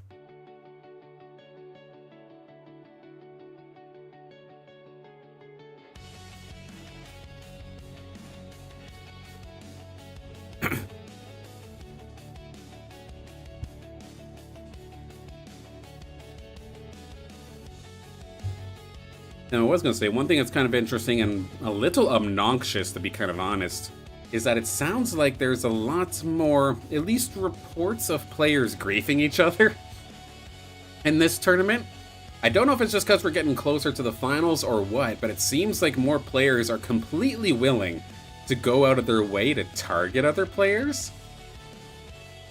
people are going to whine about it, I'm all for it. Like, if you want to take somebody down, like, it is what it is. You're taking that risk on your own gameplay to contest somebody because for one reason or another you need to get past them. I'm all for that. What I'm a little bit against is team orders. So let's say in this instance here, I'm just going to use an example. Is there anybody with the same team member in a lobby here?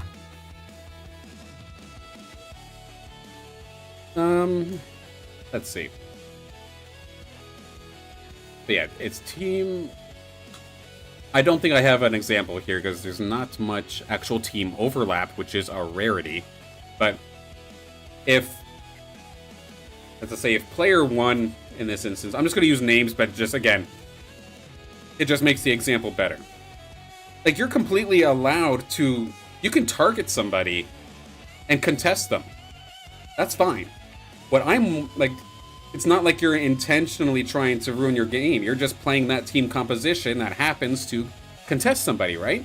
There's nothing wrong with that. What I would be extremely pissed off to hear about, though, is let's just say, for the sake of an example, that Subek was teamed up with Slooper.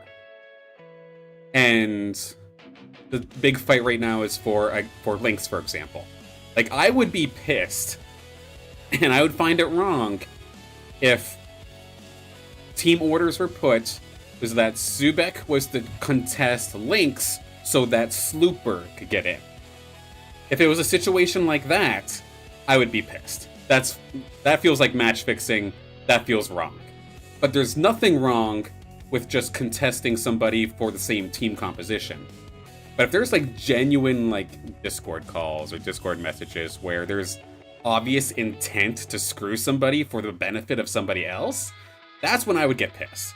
But just contesting, it is what it is. There's no rule saying that only one player per lobby can play X composition. This isn't Fortnite, where people are giving each other's gentlemen's agreements that I'm gonna go here, don't land here, so that we can all fight at the final table. Like, no. Everybody's allowed to drop into the same position. Everybody's allowed to take the same compositions. But if there was obvious receipts of manipulation, that's where I would get pissed off. But it is a lot of the same vocal individuals that like to complain about everything, saying that people are intentionally griefing me, but the only thing that's really being griefed is their lifelong mindset. So it's a little bit frustrating. Let's see. You're guaranteed to advance. I mean, that's if it's just an individual with that kind of mindset, I'm not completely against that, to be completely honest. Like, yeah, if I'm Squawk and I'm in this position and I don't want Slooper in my lobby, strategically I can make the play that I might target him to make sure that he's out. And I think that's perfectly fine. But I wouldn't want somebody to target, say, Slooper, for example, on behalf of Squawk, if that makes sense. That's where I would get pissed.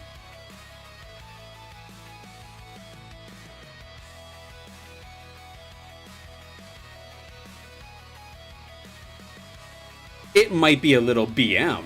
I'm not gonna, like, it might be a little bit bad manner. Like, it might be it's 100% a dick move. But is it illegal? No.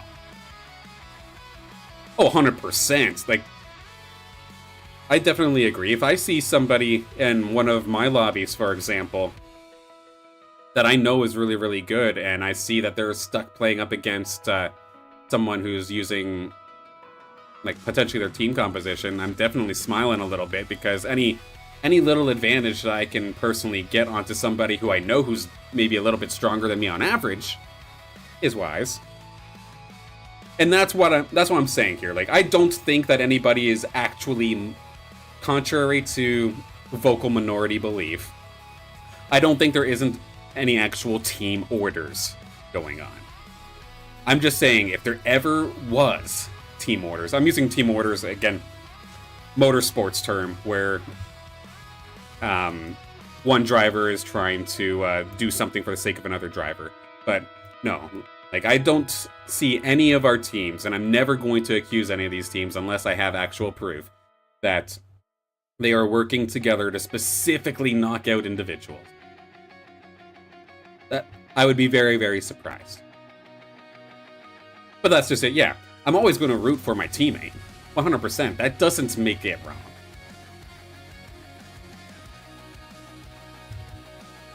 My yapping just kind of started this off. We got Brightland steps on one. Okay, we're going to Shard Bluff.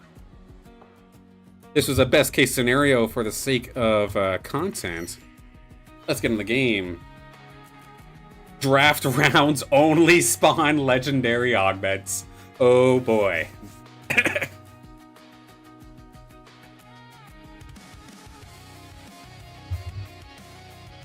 Yeah, again, just wrapping that comment up.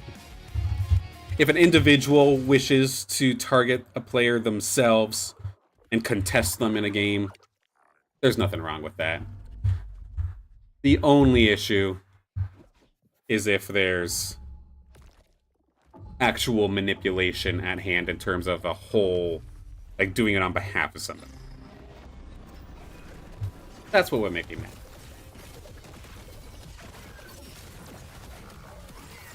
But we're back with our Game 3 of our IPL 500 semifinals. Let's take a look at some of the weapons here, as some of these battles are currently already in progress. We do have Unhappy, or I'm actually going to quickly let this battle wrap up. We are going to see Fox Spirit end up getting taken down here as everybody starts moving around. And alright, let's take a look. So Unhappy is going to be picking up the Arrow Edge. That's going to be the air fighter weapon. Dubek looking for a comeback here, picking up the Emberling Rod. Of course, my personal favorite weapon, we have Invokers probably on the table, especially since Tianti's already here. Frodo is going for the Tidal Shiv, so we've got the Water Rogue weapon coming on here. Maybe some Penguin play later. Fox Spirit has the Tried and True Strike Boomerang. That's, of course, the Fighter Fire weapon, and already has a Pyre.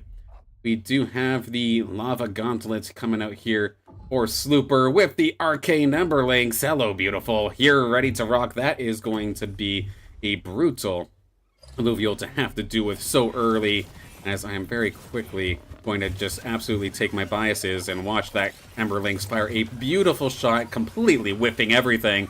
But it is the game we play, picking up that Arcane Emberlings. It hits like a truck, it just has to hit. But again, Squawk is going to have the Quake Mauler, so that's going to be the Earth Rogue weapon. Maybe pick up the Malura, maybe go for the Vanguards with the Penguin. So that's two Penguins possibly going to be contested. And then Hollow and Lynx both went for the Aqua Blaster. And they're both at the bottom. So that is going to be a little problematic for them. Let's hop along with Slooper one more time. Then I'll slowly kind of go through the field here. And why pick Slooper? I mean, you know why. This fella. I'm biased. I love me a Lynx. But you do have to micro this thing like crazy. You have to get it into position all the time in order to try and find true value. Curious as to where they're going to go all the way to the corner. The Arcane Emberlings shouldn't actually be able to find serious value here, at least not on the first shot. It will cleave on through the Caradulo, but now it's got to turn onto these rogues before it gets popped itself. One more shot, can it come through? It gets killed off before the shot can even go through. Incredible play here from Squawk to reposition at the last possible moment, immediately threatening the Emberlings to the point where its only shot went into the tank. Those DPS alluvials did not get touched at all.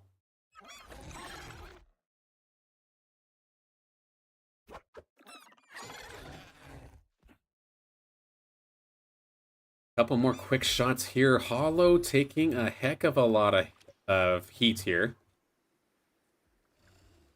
Did they switch their weapon? They did, it looks like. Instead of going for the the Aqua Blaster. They now have Ripple Flail, so this does allow them to transition into a more Toxic Aegis kind of style.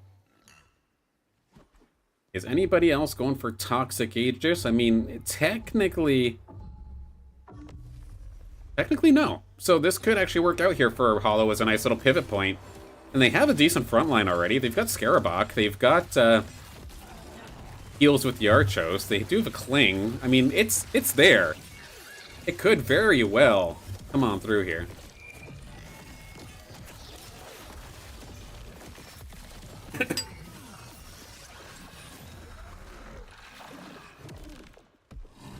Of course, a reminder, after this game, this stream will shut down. I'm going to hop over to the Alluvium stream as we have our grand finals right around the corner. Hopping on in with Paz and with Caveman once again. See the conclusion be a best of 5. No checkmate today, just a best of 5.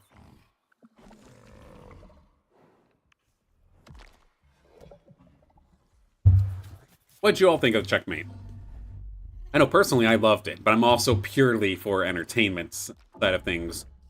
Or not purely entertainment, but more so focused on the entertainment side of things, with the competition being splashed in as a part of it.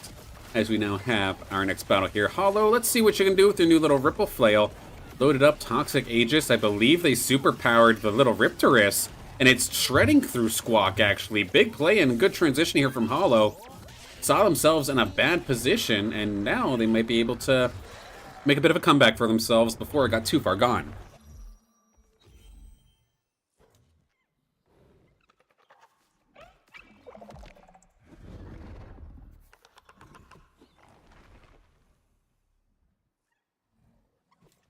I'm going to peek here with Hollow one more time, because I see them going up against the lobby leader, who happens to be unhappy. Rocking a Kukaraf and is going to kind of use this thing as a main tank for the time being. It does have this Chronic Guard, so it immediately has a bunch of tankiness, a bunch of extra resistances that will end up falling off, but I mean, it might be able to buy enough time, just as is. Can it out-damage the sustain here on the side of Hollow? Can it take down the Riptorus? We'll have to see. Riptorus gets a good line so far. Immediately on to the Greater Monk here. Has not been touched so far. It does take it down. Riptorus is going to travel on over towards the Railu. Should be able to clean that up nice and quickly. But this is what I'm worried about. Look at this Kukaraf. It's been able to hold the line here, essentially single-handed. It's going to eventually get targeted down now. And with the Swarm coming on through, it's got the sustain, it's got tankiness, but it can't out-sustain 6. So that will take it down. I like checkmate as long as it benefits me. I mean, fair enough, Soda. Fair enough. Our draft deck online again, one of the last times we'll see this draft deck in tournament play, and we've got legendary augments all over the place.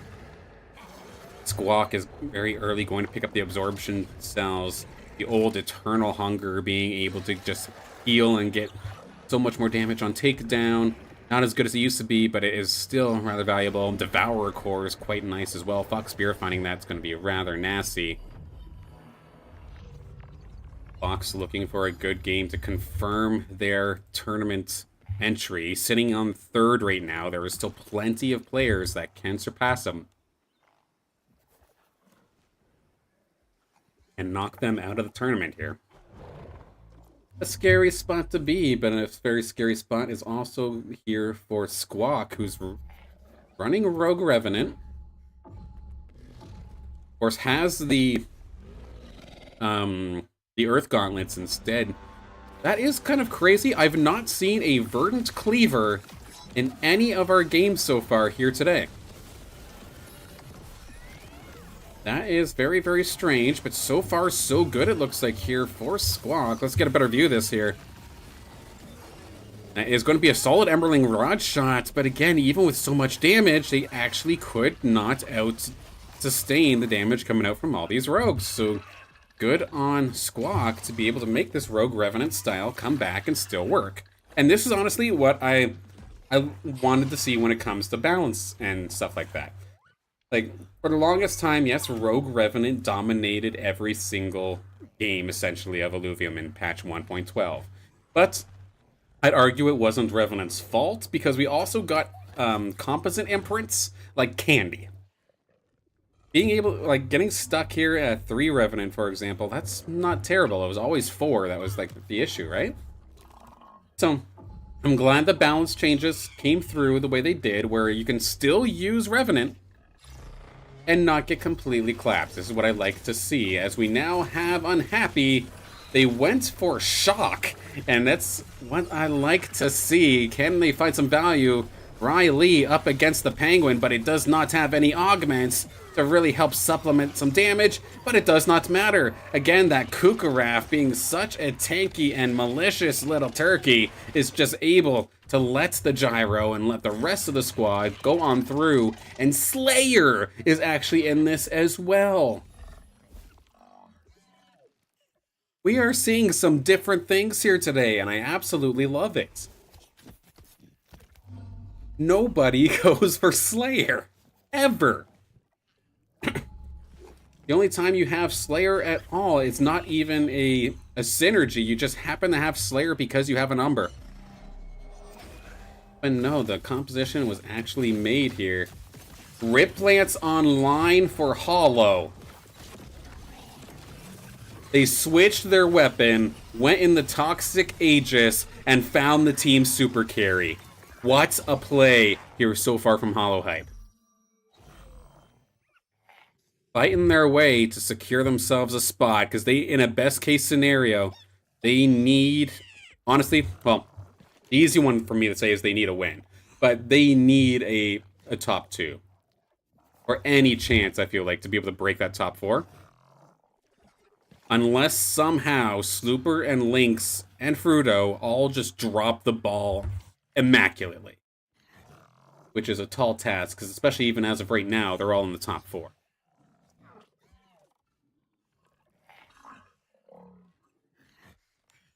Hollow up to a quick level. Oh, what is going on here with Dubek going up against Hollow? We'll get to see this Riplance in action. And it's going to lead the charge, fully augmented, fully loaded up with Aegis on top of it. The old Leviathan's Fury on top of it as well. It's also a tank shredder. That is absolutely incredible augmentization coming out here from Hollow Hype. And we're seeing, even through the Archelion, even through the tanks, even through the Axodon, they are able to tear right through. And that is a beautiful team coming out here from Hollow. Again, after switching their weapon, looking like they were caught with their pants down, essentially, that they were going to get focused. But they're going to focus me, well, I'm going to take it down instead. Beautifully done. That Ranger sure as hell is holding on quite well. But the Riplance will get there.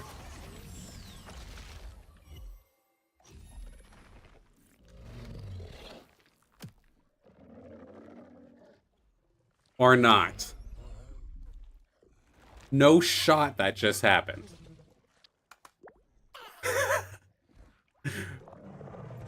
What on earth did I just witness? How is this thing built? It doesn't even have the Omnivamp. Somehow, I'm glazing up Hollow Hype this entire fight. And the Ranger actually pulled it off in the last possible moment. I'm actually stunned. Incredible, but I am so shocked. Appropriately so, though, because we do have 4 Shock online here now for Unhappy. The Ranger, the Invokers in the background. I mean, they're going to get targeted, but they've got the backup to withstand the lightning, and they're going to be able to get the job done once again. There we go. This Invoker composition is able to clutch things up. It's not even Invoker, actually. It's Scion Harbinger. With a bunch of tanks on top of it. Oh, no, it is Invoker. My bad. I'm looking at the wrong squad. Oh, it's Harbinger, too. It's literally all of the above. Beautifully done. Yeah, poor Hollow. I feel like we're going to have that one clipped and complained about in the Discord in a couple moments' time once this game is over. But in the meantime, we still do have a battle at hand here, with Squawk actually being on the hot seat first here, who of course was the leader in this lobby. So they were sitting pretty, but they're definitely playing things to chance here. Going up against Slooper, diving on through Rogue Revenant Vanguard. This is kind of what we saw a little bit earlier, but they do not necessarily have one super carry in this instance. It's a bunch of middle stage evolutions trying to get the job done, which as of right now, they are successful at doing so. Just got to deal with the Ferriox, deal with the Ace, and then the Fur Knights, but it's a tall task. And now it's just a Ranger. It's just this Arctase trying to get the job done. It will find the Ranger elimination with the help of that Inferno. And by taking down the Rue Cub on top of that, this is going to knock Squawk down to 4 HP in a dream. Needs perfect Illuvium to get themselves back into this game. As let's see, they are currently, of course, they're leading this lobby, and they have, to be fair, a 5 or 4 point gap between them and fourth. Like, getting an 8th is probably the only way that they can find themselves eliminated here from this tournament if things don't go their way. So this is going to be scary. It's loaded up. It's Hollow hype. We have this Rip Lance once again ready to rock, but they've actually adjusted their augmentization a little bit, giving the old Leviathan's Fury over to the Fur Knight and allowing for Rip Lance to have what was the Jagged End. So it has some extra range on its auto attack, some extra range on its sting as well. So it should be able to shoot and sting from a much safer distance. So far, it's basically like a little automated turret. It's just rotating in position, shooting anything that's close, stinging anything that's close. It's going to come down to a battle with the Penguin, and that's where things get problematic. The Charm! This is why you gotta thank your supports, everybody! That just turned the fight, and that is going to mean Hollow takes another hit.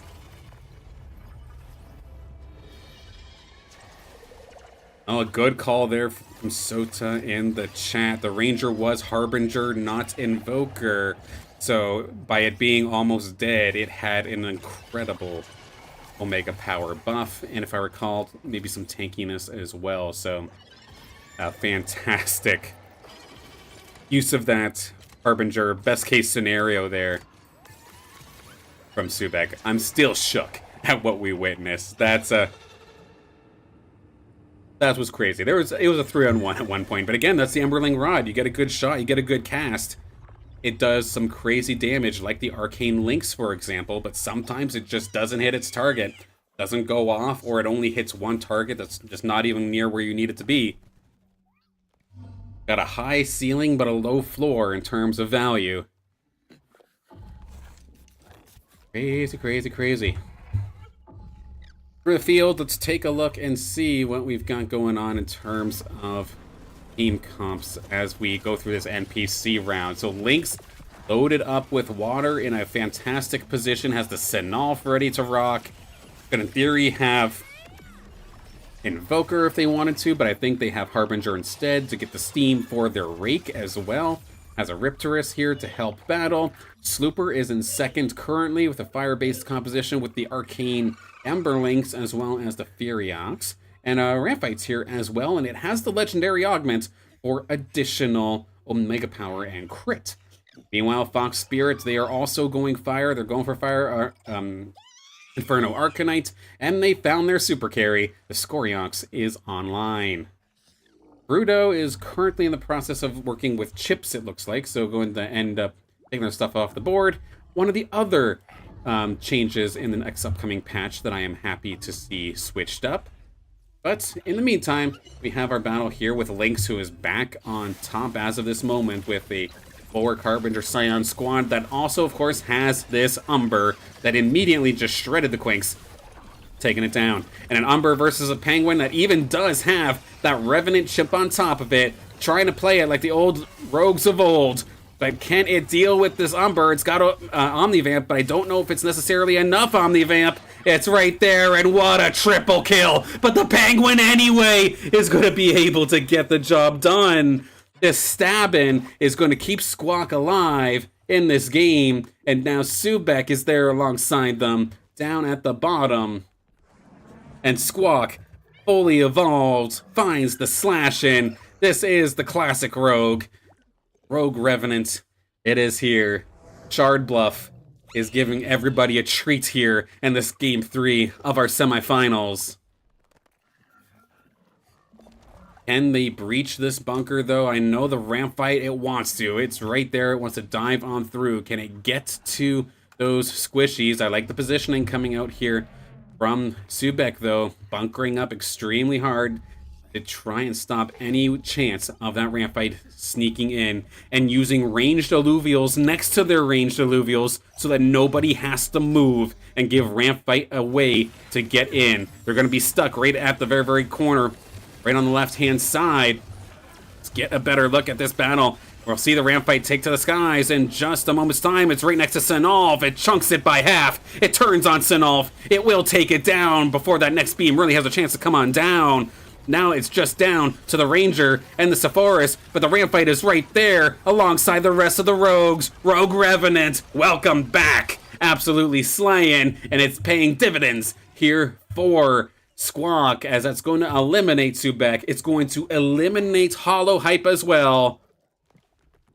Absolute heartbreaker. They switched the weapon. They found their super carry, but still ended up falling. Shatterstars, welcome to the stream. I'm glad you're able to finally hop on through. It's good to see you. I hope all is going well. It's been a long time, my friend. I hope everything in the family's doing great. Squawk still fighting for their life. Unhappy's right there as well. The shock is starting to kind of fall behind a little bit. But we'll stick here with Squawk. The Rogue Revenant's coming on through once again, and they even have, I didn't realize, the Void Cleaver is also onto this Penguin, so every single shot is doing AoE damage when it's supposed to be Alluvial that does focus fire. But one thing that's getting focused is this damn Penguin. It will end up falling. This is not the Rogue Revenant of old. Otherwise, this probably would have been an absolute sweep. Fox Spirit gonna shut that one down. The 7 fires with Inferno will take Squawk out.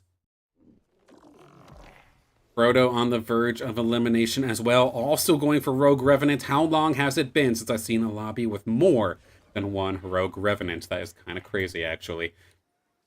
And then only Frodo versus Unhappy. Unhappy is playing up against a Ghost. So let's see, Fox Spirit, maybe they can find themselves a double kill, possibly. Let's see. Another slash and loaded up, but this one built more towards single target, like single target bursting, even with auto attacks. So it's good to see. And it's Rogue Revenant and Vanguard as well. So it's got everything that this Penguin could possibly want in this battle. Let's switch on over to the side camera so we can see this Penguin in action alongside the rest of the squad. It is getting bursted down. It's sitting in the magma. This is a rough spot, but the healing is coming on through, and it's coming on clutch. Do they have a drone augment that lets them snowball? They don't even have just one. They have 2. No wonder that Penguin didn't die. Huge play here from Frodo to keep themselves into this game, shutting down the win streak of Fox Spirit. Unhappy will fall in 5th. The Shock will end up falling. I like the effort. Shock Slayer is not something that I can say that I've ever seen. I love the attempt, but it will fall short of a top 4 spot here today. But then everybody else, nobody is dominating this lobby. Lynx and Slooper tied for the lead at 19 health. 14 for Fox Spirit, Frodo with 9. I'd argue and say that everybody is within kill shot.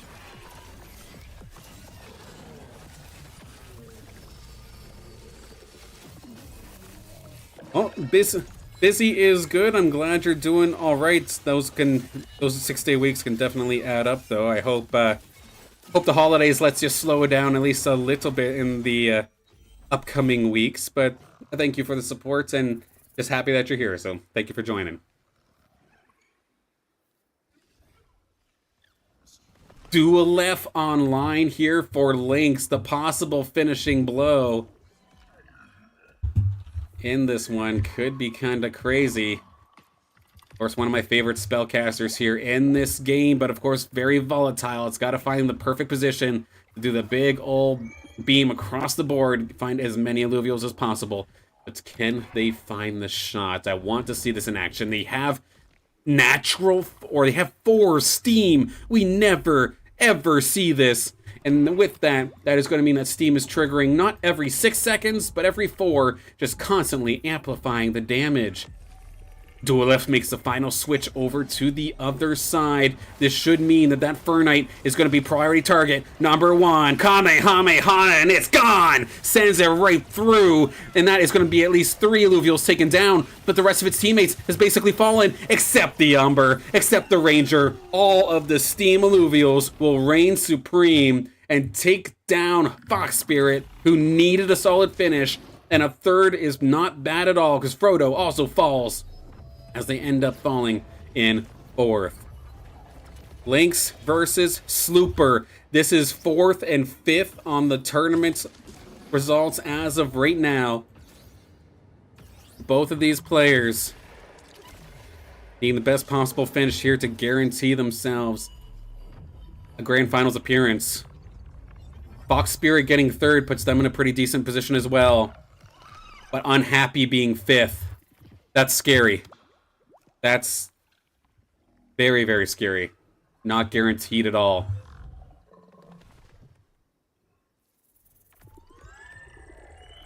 But it's a tale as old as time here. It's fire versus water. It's going to be the Inferno versus Steam with Toxic. We do even have here on the side of Slooper, we do have Phantom making an appearance here. I think even the Rogue, or even the Rogue, even the Ranger is Phantom. It's going to allow for these Ranger, or with these Alluvials, to go basically undetected for the first couple of seconds, but still a lot of damage being done by the Duelef. The Ramp Fight is not taking the Duelef down very fast. It does finally chunk it down to 3/4, but it's only the Monarch left in this one, and with that, the Umber and the Riptorus will tear on through, which is going to mean that this is going to be the victory here for Lynx. 2 wins, and I think 1 7th in this one should be enough, I think, to get them in. Slooper in particular, I'm not 100% sure, but we will see how this goes, as I'm very, very quickly going to try and see if we could hop into Brightland Steps to get the conclusion of our other semifinal matchup.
Did my mouth actually Me handling my mouse, I hit my stream deck, and I muted myself like a boss. Thank you, chat, for calling me out there.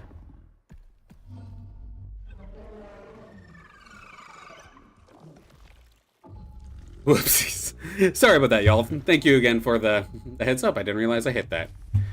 Unfortunate, but with that, I thought Gym Rat was going to turn that one around. It was close, but the Phosphorus just does too much damage. Let's try this again. The mouse strikes again. Yes, it does. But I'm more so concerned about this bird. This Phosphorus in the dead center is tearing on through alongside the rest of the fighters. There is the Blazonite on the left-hand side doing a ton of damage. The Jotun is hanging on as well. But now the Phosphorus is here. They will turn and burn onto the backline here of Zico Perico. And that will get the job done beautifully. Familiar online now as well here for Nariba. Just in time to go up against Zico Perico. The Anteater is here. Now, I was talking about the differences between TFT and this game. The big difference that is the first and foremost is, of course, the player character, which is the Ranger.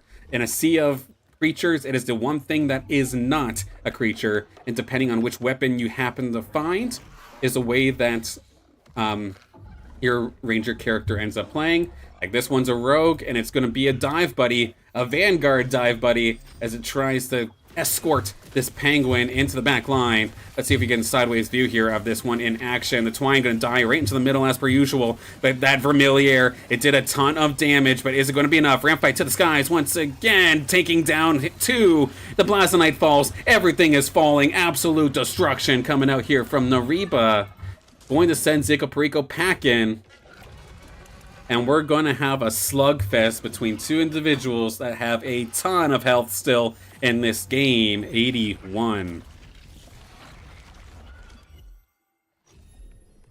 I'm still a little bit shook that I accidentally punched my stream deck and muted myself. That is a first. That's kind of funny. In this instance, let's see if I can quickly take a look at the implications of this one based on the entire tournament as a whole.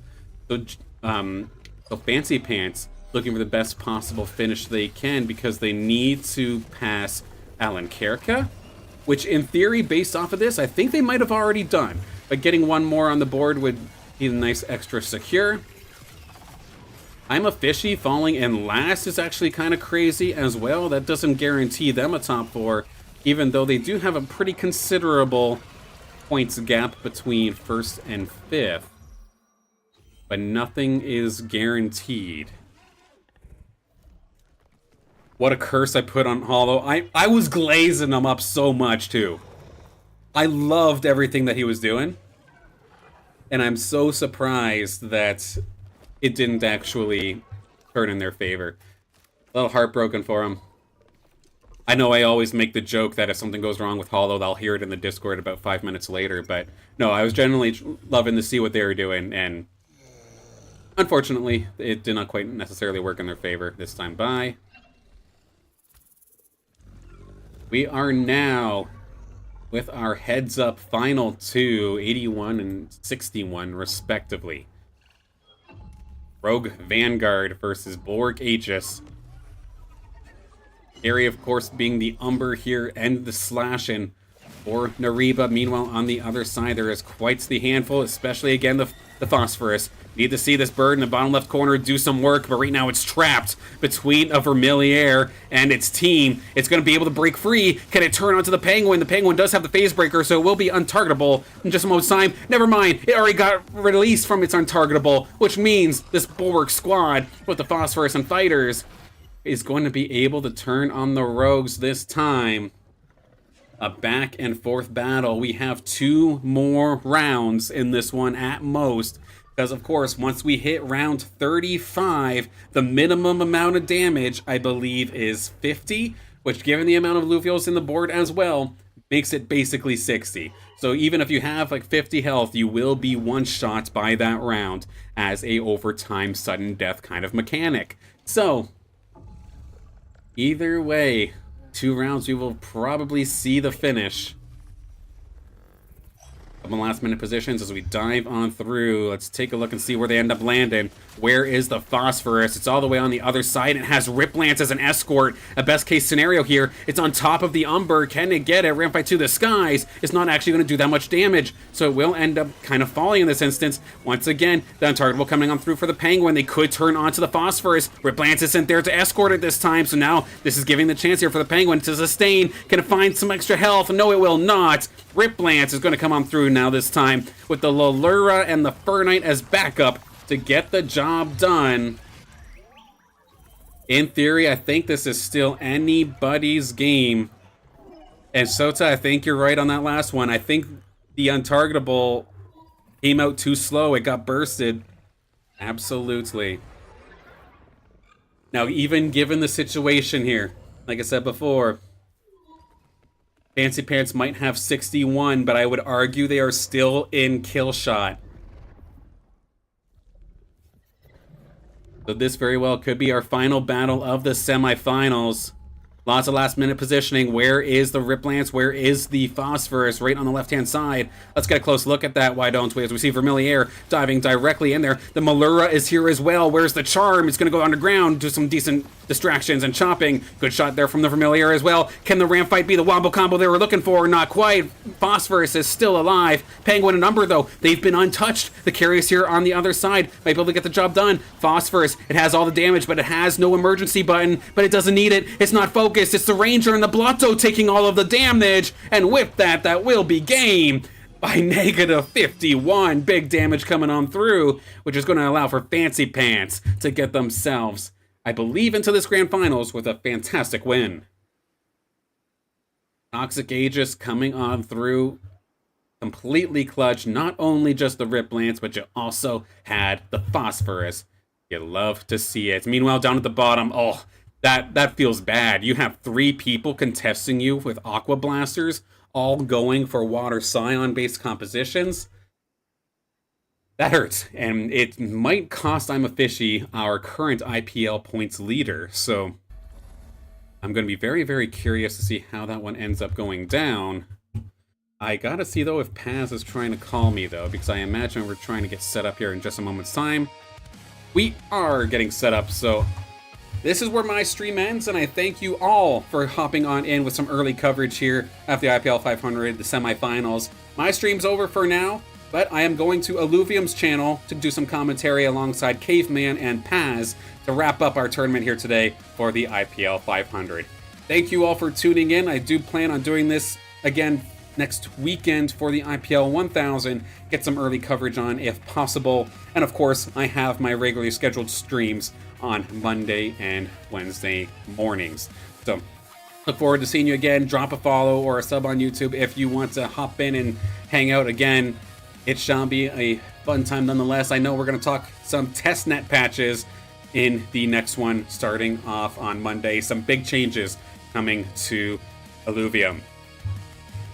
But with that, I'll bid you adieu for now. I'll see you on the other side in just a couple of moments' time. Once again, onto the Alluvium stream. That is YouTube, X, or Twitch. They do have a stream for all of them. So without further ado, thank you all once again. I'll see you on the other side.